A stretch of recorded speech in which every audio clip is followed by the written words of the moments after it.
మన తెలుగు సినిమాలలో ఎన్నోసార్లు ఎన్నో కథలు రిపీట్ అయ్యాయి. కాస్త క్యారెక్టర్స్ మార్చి సేమ్ స్టోరీ లైన్తో ఎన్నో మూవీస్ వచ్చాయి. వాటిలో కొన్ని హిట్స్ అయ్యాయి, కొన్ని ఫ్లాప్ అయ్యాయి. ఒకే కథతో వచ్చిన 2 సినిమాలు ఏంటో ఒక లుక్ వేసి వద్దాం పదండి. 1989లో బాలకృష్ణ హీరోగా ఎస్ఎస్ రవిచంద్రన్ డైరెక్షన్లో వచ్చిన చిత్రం అశోక చక్రవర్తి. అదే ఇయర్లో ఒకే రోజున విడుదలైన వెంకటేష్ మూవీ ధ్రువ నక్షత్రం. వై నాగేశ్వరరావు దర్శకత్వం వహించారు. ఈ 2 సినిమాలు ఒకే కథతో రావడం జరిగింది. వాటిలో వెంకటేష్ మూవీ హిట్ కాగా బాలకృష్ణ మూవీ ఫ్లాప్ అయింది. నెక్స్ట్ 1989లో విక్టరీ వెంకటేష్ హీరోగా నటించిన 2 టౌన్ రౌడీ దాసనారాయణ గారు దర్శకత్వం వహించారు. ఈ మూవీ కథతో 2004లో ప్రభాస్ హీరోగా వచ్చిన సినిమా వర్షం. శోభన్ డైరెక్షన్లో వచ్చిన వర్షం బ్లాక్ బస్టర్ హిట్ అయింది. వెంకటేష్ మూవీ 2 టౌన్ రౌడీ ఫ్లాప్గా మిగిలింది. కానీ అదే కథతో వచ్చిన వర్షం మాత్రం బ్లాక్ బస్టర్ హిట్ కావడం విశేషం. నెక్స్ట్ సూపర్ స్టార్ రజనీకాంత్ నటించిన భాష ఎన్నో చిత్రాలకు ప్రేరణగా నిలిచింది. 1995లో సురేష్ కృష్ణ డైరెక్షన్లో వచ్చిన భాష సంచలన విజయం సాధించింది. ఈ సినిమాకి ప్రేరణ బాలీవుడ్ మూవీ హమ్. భాషా సినిమా ప్రేరణతో తెలుగులో ఎన్నో సినిమాలు వచ్చాయి. కాకపోతే బ్యాక్డ్రాప్ని మార్చి తీశారు.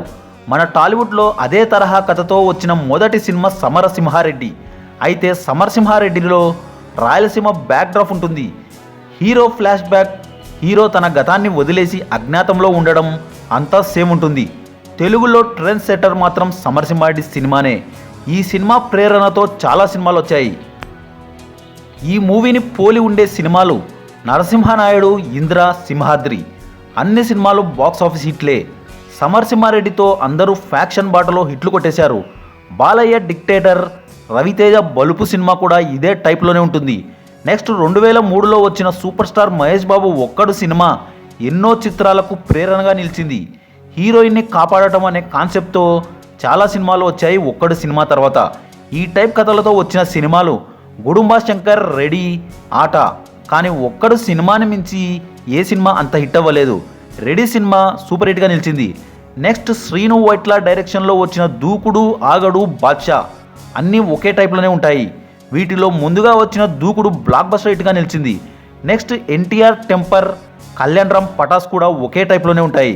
2 సినిమాలు సూపర్ హిట్లే. మారుతి డైరెక్షన్లో వచ్చిన భలే భలే మొగాడిబోయ్, మహానుభావుడు చిత్రాలు కూడా ఒకే టైప్లోనే ఉంటాయి. యంగ్ టైగర్ ఎన్టీఆర్ తొలినాళ్ళలో వచ్చిన స్టూడెంట్ నంబర్ 1 మరియు సుబ్బు సినిమాలు కూడా ఒకే కాన్సెప్ట్తోనే ఉంటాయి. ఎన్టీఆర్ రామయ్య వస్తావయ్య మరియు గోపిచంద్ ఆక్సిజన్ సినిమాలు దాదాపు ఒకే కాన్సెప్ట్తోనే ఉంటాయి. పవర్ స్టార్ పవన్ కళ్యాణ్ నటించిన Attarintiki Daredi, mega power star Ram Charan నటించిన గోవిందుడు అందరి వాడేలే సినిమాలు కూడా సేమ్ కాన్సెప్ట్తోనే ఉంటాయి. అత్తారింటికి దారేది సినిమాలో బంధాలని కలుపుకోవాలని అనామకుడిగా అత్తారింట్లో ఎంటర్ అవుతాడు హీరో. గోవిందుడు అందరి వాడేలే సినిమాలో తాతయ్య గారింట్లో ఎంటర్ అవుతాడు హీరో. కాన్సెప్ట్ మాత్రం సేమ్గా ఉంటుంది.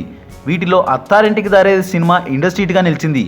నెక్స్ట్ ఎన్టీఆర్ సింహాద్రి, రామ్ చరణ్ నాయక్, రవితేజ విక్రమార్కుడు అన్నీ సేమ్ కాన్సెప్ట్తోనే నడుస్తాయి. హీరోలో నాయకత్వ లక్షణాలుంటాయి. మన రాష్ట్రం కాకుండా పొరుగు రాష్ట్రంలో హీరో నాయకుడిగా ఎదిగి ప్రజలకు అండగా నిలిచే పాత్రల్లో ఉంటారు. ఈ 3 సినిమాలు సూపర్ హిట్లే. పవర్ స్టార్ పవన్ కళ్యాణ్ నటించిన బాలు, పంజా 2 సినిమాలు ఒకే రకంగానే ఉంటాయి. బాలకృష్ణ నటించిన పెద్దన్నయ్య, తల్లిదండ్రుల సినిమాలు కూడా ఒకే రకంగానే ఉంటాయి. 1984లో వచ్చిన బాలకృష్ణ సినిమా జననీ జన్మభూమి చిత్రం ఆశించిన విజయాన్ని అందుకోలేకపోయింది. కె విశ్వనాథ్ డైరెక్షన్లో వచ్చిన ఈ మూవీ ఫ్లాప్గా మిగిలింది. అయితే ఇదే కాన్సెప్ట్తో వచ్చిన సూపర్ స్టార్ మహేష్ బాబు నటించిన శ్రీమంతుడు సినిమా బ్లాక్ బస్టర్ హిట్గా నిలిచింది. నెక్స్ట్ 1989లో ఏ కోదండరామిరెడ్డి డైరెక్షన్లో వచ్చిన బాలకృష్ణ సినిమా భలే దొంగ. ఈ మూవీ సూపర్ హిట్ అయింది. 1992లో వచ్చిన శంకర్ చిత్రం జెంటిల్మెన్ కూడా భలే దొంగ కాన్సెప్ట్తోనే ఉంటుంది. ఈ మూవీలో అర్జున్ హీరోగా నటించారు. Next Baahubali cinema pan India లెవెల్లో బ్లాక్ బస్టర్ హిట్ అయింది. అయితే ఈ సినిమా కథతో వెంకటేష్ గారు ఎప్పుడో సినిమా తీశారు. ఆ సినిమా జయం మనదేరా. ఈ మూవీ కాన్సెప్ట్కి పోలి ఉంటుంది బాహుబలి సినిమా. మరో ఇంట్రెస్టింగ్ టాపిక్తో మళ్ళీ కలుద్దాం. ఈ వీడియో కనుక మీకు నచ్చినట్లయితే లైక్, షేర్, కామెంట్ చేయండి. సబ్స్క్రైబ్ చేయడం మర్చిపోకండి.